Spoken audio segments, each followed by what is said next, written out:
कुछ कलाकार गायक होते हैं लेकिन कुछ अपने लोगों की आत्मा बन जाते हैं। असम के लिए वो आत्मा जुबिन गार्ग थे, एक ऐसे व्यक्ति जिन्होंने दर्जनों भाषाओं में गायन किया, अभिनय किया, निर्देशन किया, अनगिनत वाद्ययंत्रों बजाए और अपना पूरा जीवन संगीत और लोगों को समर्पित कर दिया।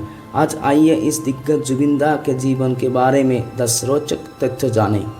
जुबिन गार्ग का जन्म 18 नवंबर 1972 को मेघालय के तुरा में जुबिन बोरठाकुर के रूप में हुआ था। उनके माता पिता ने उनका नाम विश्व प्रसिद्ध संगीत संचालक जुबिन मेहता के नाम पर रखा था। यह इस बात का संकेत था कि संगीत उनके भाग्यों में पहले से ही लिखा हुआ था। बाद में उन्होंने अपने दिवंगत चाचा ब्रॉस कुमार गार्ग की स्मृति में उनके नाम से गार्ग उपनाम अपनाया। उनके नाम में भी परिवार और संगीत की एक कहानी थी। कल्पना कीजिए कि आप सिर्फ 19 साल के हैं और अपना पहला संगीत एल्बम रिलीज कर रहे हैं। 1992 में जुबिन ने अनामिका के साथ ठीक वही किया। उनके गाने पूरे असम में खासकर युवाओं के बीच तुरंत हिट हो गई। पहली बार पूर्वोत्तर के युवाओं ने अपने किसी एक को स्टार के रूप में उभरते देखा। उस एल्बम ने न केवल उनके करियर की शुरुआत की बल्कि एक सांस्कृतिक लहर भी शुरू की। जुबिन भाषा की सीमाओं से बंधे नहीं थे। उन्होंने 40 से ज़्यादा भाषाओं और बोलियों में गाया, असमिया, हिंदी, बंगाली, तमिल, तेलुगु, मराठी, नेपाली, भोजपुरी और भी बहुत कुछ। इसने उन्हें भारत के सबसे बहुमुखी गायकों में से एक बना दिया। प्रशंसकों के लिए ऐसा लगता था कि आप चाहे कहीं से भी आए हो, जुबिन आपकी अपनी मातृभाषा में आपके दिल को छू सकते हैं। जहां ज़्यादातर गायक अपने जीवन काल में कुछ 100 गाने रिकॉर्ड करते हैं, वही जुबिन गार्ग ने 38,000 से ज़्यादा गाने रिकॉर्ड किए। इसे समझने के लिए अगर आप रोज़ाना जुबिन गार्ग का एक गाना सुने तो उसे पूरा करने में आपको 80 साल से ज़्यादा लगेंगे। ये सिर्फ संगीत नहीं थे, ये जीवन भर का एक समर्पण है जो धुनों में समाया। जुबिन को बहुत से लोग एक गायक के रूप में जानते हैं, लेकिन कम ही लोग जानते हैं कि एक संगीतकार के रूप में वो कितना प्रतिभाशाली थे। वे तबला, ढोल, गिटार, हारमोनियम, कीबोर्ड, मेलोडियन, खोल और बांसुरी जैसे वाद्ययंत्र बजा सकते थे।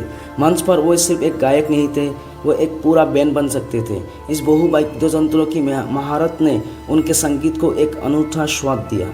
जुबिन की रचनात्मकता संगीत तक ही सीमित नहीं रही। उन्होंने अभिनय में कदम रखा, असमिया और बंगाली फिल्मों में अभिनय किया, लेकिन वो इससे भी आगे बढ़े।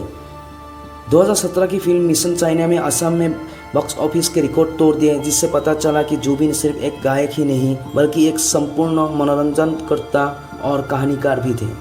2009 में जुबिन को national film award for best music direction non feature film Eeco of silence सर्वश्रेष्ठ संगीत निर्देशन के लिए राष्ट्रीय फिल्म पुरस्कार जीता। 2024 में university of science and technology Meghalaya ने उन्हें डॉक्टरेट उपाधि दी। इन सम्मानों से साबित कर दिया कि जुबिन न केवल एक जन गायक थे बल्कि भारत के सांस्कृतिक संस्थानों द्वारा भी उनका सम्मान किया जाता था।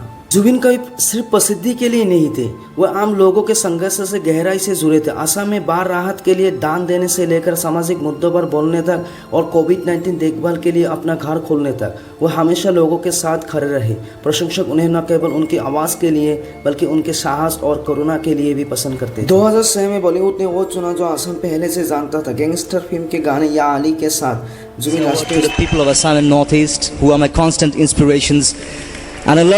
जुबिन राष्ट्रीय स्तर पर सनसनी बन गए।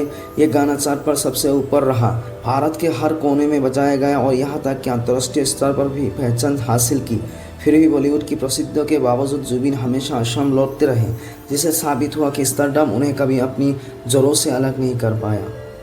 19 सितंबर 2025 को जुबिन गार्ग का सिंगापुर में स्कूबा डाइविंग दुर्घटना के दौरान दुखद निधन हो गया।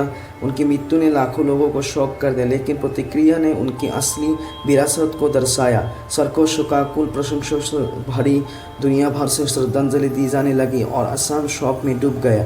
लेकिन किंवदंतियां कभी नहीं मरती। जुबिन दा जिंदा है अपनी 38,000 गानों में, प्रशंसकों के दिलों में और उस संस्कृति में जिसे उन्हें आकार देने में मदद की।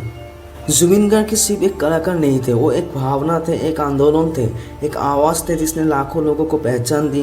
उनके किस गाने ने आपकी ज़िंदगी बदल दी? कमेंट में अपना पसंदीदा गाना शेयर करें और आइए जुबिन दा के संगीत को हमेशा जिंदा रखें।